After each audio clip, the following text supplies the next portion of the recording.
शिवसेना शिंदे गट आणि ठाकरे गटाच्या वतीने दुर्गाडी किल्ला परिसरामध्ये घंटानाद आंदोलन करण्यात येणार आहे। याच वेळी दोन्ही गटाचे कार्यकर्ते हे आक्रमक झाल्याचं पाहायला मिळालंय। दोन्ही पक्षाचे कार्यकर्ते टिळक चौकात सध्या जमा झालेले आहेत आणि शिंदे गटाच्या नेत्यांच्या भाषणाच्या वेळी ठाकरे गटाच्या कार्यकर्त्यांनी घोषणाबाजी केली आहे। त्यामुळे परिसरात तगडा पोलीस बंदोबस्त आता तैनात करण्यात आलेला आहे। तर तिकडे दुर्गाडी किल्ल्याकडे जाणाऱ्या आंदोलकांना पोलिसांनी लाल चौकीतच रोखलंय। त्यानंतर ठाकरे गटाच्या कार्यकर्त्यांकडून काळा चौकी परिसरामध्ये आरती सुद्धा करण्यात आली आहे।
बकरी ईदच्या दिवशी दुर्गाडी किल्ल्यावरती प्रवेश बंदी आणि घंटानाद करून दिला जात नाही।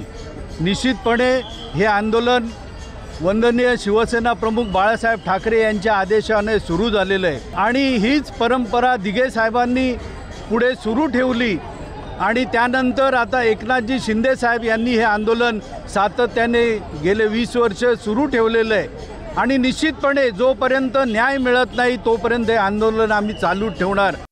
की मुख्यमंत्री एकनाथ शिंदे या आंदोलनाचं नेतृत्व करत होते, जे कित्येक वर्ष या आंदोलनाचं नेतृत्व करत होते ते आज मुख्यमंत्री आहे आणि मुख्यमंत्र्यांच्याच प्रशासनाने परत मंदिर बंद करण्याचा निर्णय घेतला, परिपत्रक काढलं। हे अतिशय दुर्दैव आहे। हे डुप्लिकेट हिंदुत्ववादी सरकार आहे असं आमचं स्पष्ट मत आहे आणि ह्या सरकारचा आम्ही जाहीर निषेध करतो। दरम्यान आपण पाहतोय ठाकरे गट आणि शिंदे गटाचं घंटानाद आंदोलन दुर्गाडी किल्ल्यावर होतंय आणि त्या ठिकाणी तणाव निर्माण झालेला आहे। टिळक चौकात हे कार्यकर्ते आमने सामने आलेत आणि याच वेळी जोरदार घोषणाबाजी करण्यात आली। दोन्ही गटाच्या कार्यकर्त्यांमध्ये काहीशी बाचाबाची सुद्धा झाली आहे। पोलिसांनी आंदोलनकर्त्यांना लाल चौकीतच त्यामुळे रोखलेलं आहे। पोलिसांची त्यांना थांबवण्यासाठी चांगलीच दमछाक सुद्धा झाली आहे। पोलिसांनी रोखल्यानंतर ठाकरे गटाकडून काळा चौकी परिसरात आरती करण्यात आली आहे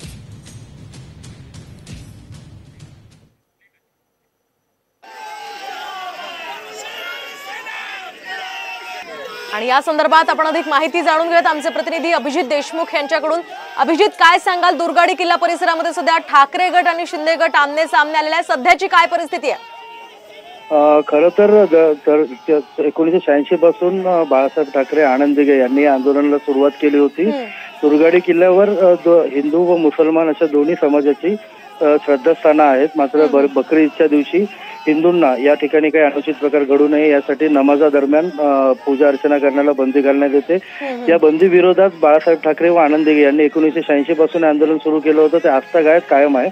मात्र गेल्या 2 वर्षापूर्वी जी शिवसेनेत फूट पडली होती त्यानंतर शिवसेनेचे दोन्ही गट या ठिकाणी येऊन आंदोलन करत असतात।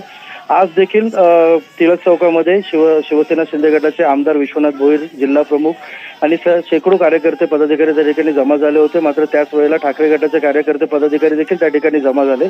शिंदे गटाच्या कार्यकर्ते आमदारांची भाषणं सुरू होताच ठाकरे गटाच्या कार्यकर्त्यांनी जोरदार घोषणाबाजी केली, सरकारचा निषेध नोंदवला। नक्कीच धन्यवाद अभिजित दिलेल्या या सविस्तर माहितीसाठी। आपण पाहतोय किल्ला परिसरामध्ये हे घंटानाद आंदोलन होतं आणि याच वेळी हे दोन्ही गटाचे कार्यकर्ते आमने सामने आल्याचं पाहायला मिळालं।